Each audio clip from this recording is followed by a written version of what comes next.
మధ్యప్రదేశ్ ఒకప్పుడు అవంతి, ఉజ్జయిని ద్రుపద రాజ్యంగా పిలువబడే మధ్యప్రదేశ్ 1956లో రాష్ట్రంగా ఏర్పడింది.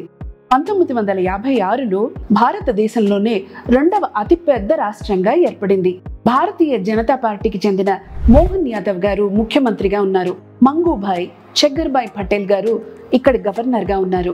86.9 మిలియన్ల జనాభాలో 90% మంది హిందువులతో దేశంలోనే అత్యధిక జనసాంద్రత కలిగిన రాష్ట్రంగా 5వ స్థానంలో ఉంది. 50 జిల్లాలు, 230 నియోజకవర్గాలు ఉన్న ఈ రాష్ట్రంలో భారతీయ జనతా పార్టీ, కాంగ్రెస్ మరియు ఆప్ ప్రధాన రాజకీయ పార్టీలు. 73.7% అక్షరాస్యతతో దేశంలోనే 16వ స్థానంలో ఉంది మధ్యప్రదేశ్. హిందీ, మాల్వి మరియు మరాఠీ ఇక్కడ మాట్లాడే భాషలు. ఒకప్పుడు మరాఠా రాజులు ఇక్కడ రాజ్యం ఏలడం వల్ల ఇంట్రెస్టింగ్ గా మరాఠీ ఇక్కడ మాట్లాడతారు. 13.87 జీడిపి ఉన్న మధ్యప్రదేశ్ కి industrial establishments, pharma, textile, automobile ఇక్కడ ఆర్థిక వ్యవస్థని బలోపేతం చేశాయి. డైమండ్, డాల్కమైట్, కాపర్ మరియు మ్యాంగనీస్ గనులు ఇక్కడ చాలా ఉన్నాయి. ఇక్కడ ఆర్థిక వ్యవస్థకి ఈ గనులు కూడా ఎంతో దోహదపడ్డాయి. గోధుమ, సోయాబీన్, గ్రామ్ మరియు చెరుకు ఇక్కడ ప్రధాన పంటలు. 5 స్పెషల్ ఎకనామిక్ జోన్స్ ఉన్న మధ్యప్రదేశ్ రాష్ట్రం హైడ్రో, థర్మల్, రెన్యూవబుల్ ఎనర్జీస్ కి పెట్టింది పేరు.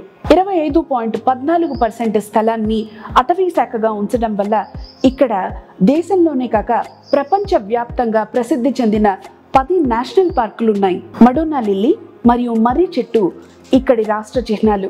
నర్మదా, షిప్రా, తపతీ నదులు మధ్యప్రదేశ్ గుండా ప్రవహిస్తాయి. ఇక్కడ విశేషంగా చెప్పుకోవాల్సిన విషయం 2019వ సంవత్సరంలో 1.5 మిలియన్ మంది వాలంటీర్లు 66 మిలియన్ల చెట్లని నర్మదా నది తీరం గుండా నాటారు. నోటోరియస్ వ్యాలీగా పిలువబడే చంబల్ వ్యాలీ మధ్యప్రదేశ్ రాష్ట్రంలోనే ఉంది. ప్రపంచవ్యాప్తంగా ఖ్యాతి గడించిన ఓంకారేశ్వర్, మహాకాళేశ్వర్, అమర్కంటక్, ఉజ్జయిన్ ఇలాంటి గొప్ప ఆధ్యాత్మిక ప్రదేశాలు మధ్యప్రదేశ్లో ఉన్నాయి. 3 అతి ముఖ్యమైన యునెస్కో సైట్స్ మధ్యప్రదేశ్లో ఉన్నాయి. ఖజురహో, సాంచి బుద్ధిస్ట్ మాన్యుమెంట్స్ మరియు దేవి జగదంబ టెంపుల్. ఎన్నో విభిన్నమైన జానపద కళాకృతులకు కేంద్ర బిందువైన మధ్యప్రదేశ్ రాష్ట్రం దేశం మొత్తానికి కరెన్సీని అందజేస్తుంది. దేశవ్యాప్తంగా చలామణిలో ఉన్న కరెన్సీ నోట్లు BNP ప్రెస్ ద్వారా ఇక్కడి నుంచే ముద్రించబడతాయి.